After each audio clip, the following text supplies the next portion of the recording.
Next, we will discuss the relation between the derivatives of a function and its inverse.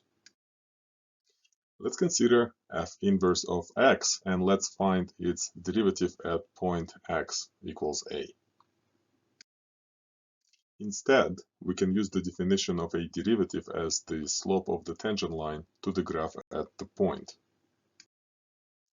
From the diagram, we see that the slope can be found as the ratio of the length of the green line segment over the length of the red line segment, which we denoted as the rise and the run of the inverse function at x equals a. Now, let's consider the original function, whose graph is a reflection of the given graph through the line y equals x.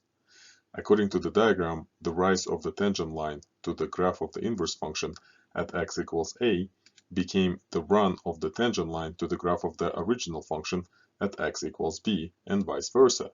We rewrite the ratio and recognize the pattern, which states that the slope of the tangent line to the graph of the inverse at x equals a is the reciprocal of the slope of the tangent line to the graph of the original function at x equals b.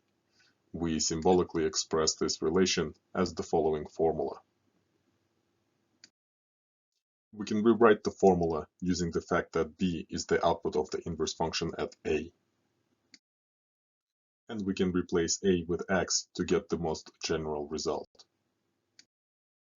Let's find the slope of the tangent line in the following example without finding the inverse function.